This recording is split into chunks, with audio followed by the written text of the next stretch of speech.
to say this once. My name is Ibrahim Traoré, President of Burkina Faso, and I'm here to tell you something that's been burning in my heart and in the hearts of millions across Africa. We are done staying silent. We are done bowing down. We are done letting foreign powers treat our continent like their playground. A few days ago, a message came out. Words, they say, came from Benjamin Netanyahu, the Prime Minister of Israel. They claim he warned African leaders to stay in line or face consequences. Whether he said it or not, I don't care. The message was loud and it was clear. Some people still think they can threaten us, scare us and control us. Well, I've got a message of my own and I'm speaking it loud and clear, not just to Netanyahu, but to anyone who thinks Africa is theirs to bully.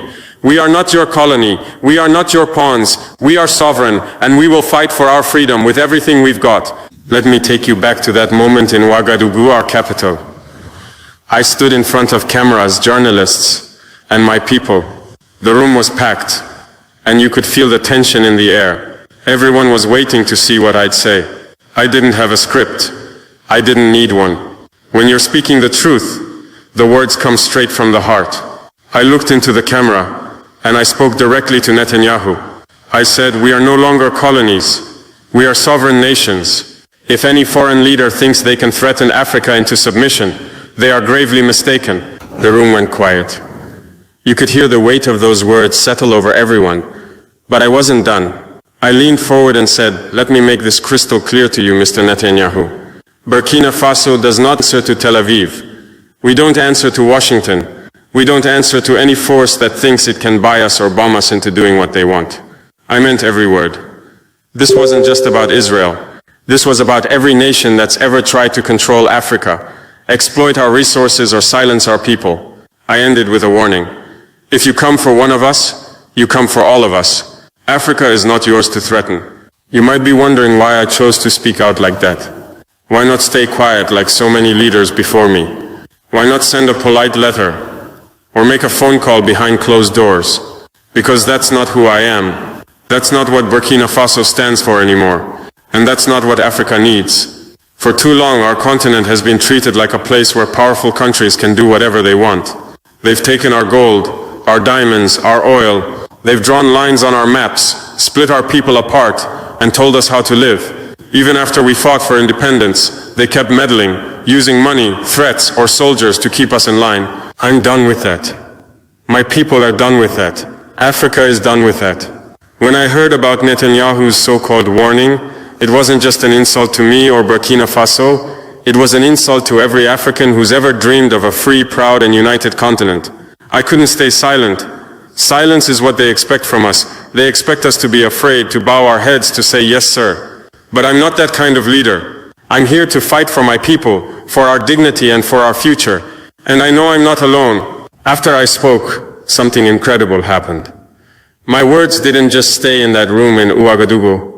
They spread like wildfire. People started sharing the video of my speech on X, Telegram, WhatsApp, everywhere. Within hours, millions of people had seen it. Not just in Burkina Faso, but across Africa and beyond.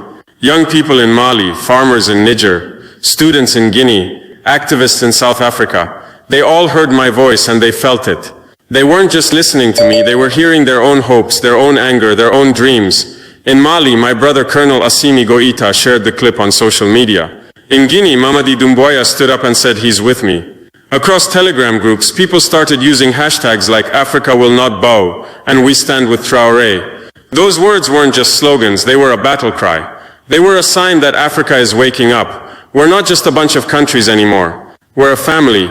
And when one of us is threatened, we all stand together. Let me tell you what sovereignty means to me. It's not just a fancy word you find in books. It's the right to make our own choices. It's the right to say who comes into our land, who takes our resources, and who we work with. It's the right to stand tall and say, this is our home, and we decide what happens here. For too long, foreign powers have treated Africa like a chessboard. They move their pieces, soldiers, money, companies, and expect us to sit quietly while they play their game. Not anymore. In Burkina Faso, we're taking back control. We're saying no to foreign bases on our soil. We're saying no to deals that leave our people poor while others get rich. We're saying no to threats that try to scare us into submission. And we're not alone. Across the Sahel, Burkina Faso, Mali, Niger, we're building an alliance. We call it the Sahel Alliance, and it's about standing together, protecting each other, and building a future where Africa calls the shots. You might be thinking, haven't African leaders said things like this before? Sure, some have, but this moment feels different. Why? Because the world is changing and Africa is changing with it. For years we've been told to wait our turn, to follow the rules set by others. But now we're writing our own rules. France used to have a tight grip on countries like mine. They had military bases, controlled our economies, and acted like they owned us. But we pushed them out. Mali did it. Niger did it. Burkina Faso did it. And we're not stopping there. When I spoke out against Netanyahu, I wasn't just talking about one man or one country. I was talking to every nation that's ever looked at Africa and seen a place to exploit. I was talking to the leaders who think they can scare us with sanctions, bombs, or angry words. I was telling them that Africa is rising and we're not afraid anymore. My speech wasn't reckless, it was necessary. It was a reminder to the world that we're not just here to survive, we're here to thrive, to build, to lead. You know what's interesting? After I spoke, Israel's government didn't say a word. No response, no statement, nothing. That silence speaks louder than any speech. It tells me they weren't ready for someone like me to stand up and call them out. They're used to African leaders who stay quiet, who play nice, who don't make waves. But I'm not here to play nice. I'm here to tell the truth, no matter who it makes uncomfortable. The Western media, they barely touched the story. They didn't want to give it airtime because it doesn't fit their narrative. They want to keep painting Africa as a place that's weak, divided, and dependent. But we're changing that narrative. Every time someone shares my speech, every time a hashtag trends, every time another African leader stands with me, we're rewriting the story of our continent. We're showing the world who we really are. I didn't set out to become a symbol. I'm just a man from Burkina Faso, fighting for my people. But when I look at the messages pouring in from young people, from elders, from mothers and fathers across Africa, I realize this is bigger than me. People are calling me a voice for the continent, a symbol of defiance. They see me standing up to a powerful leader like Netanyahu, and it gives them hope. It reminds them that we don't have to live in fear. I'm not doing this for fame or attention. I'm doing it because I believe in Africa. I believe in our strength, our history, our future. I believe in the dreams of our ancestors who fought for freedom.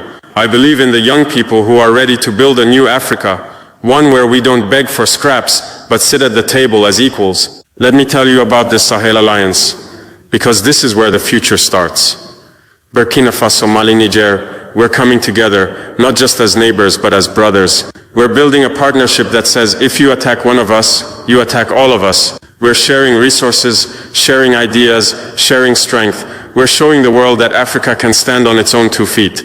This isn't just about fighting off threats, it's about building something new. We want schools where our children learn our history, not someone else's. We want hospitals that save lives, not empty buildings. We want economies that lift up our people, not foreign companies that take our wealth. The Sahel Alliance is just the beginning. I dream of a day when all of Africa stands together, north, south, east, west, united as one. To the leaders out there who still think they can control Africa, hear me now. Your time is up. We're not your backyard. We're not your resource bank. We're not your punching bag. If you think you can threaten us, bribe us, or scare us, you're in for a surprise. Africa is waking up, and we're remembering who we are. We're the children of kings and queens, warriors and builders. We're the future, and we're ready to fight for it. To my African brothers and sisters, this is our moment.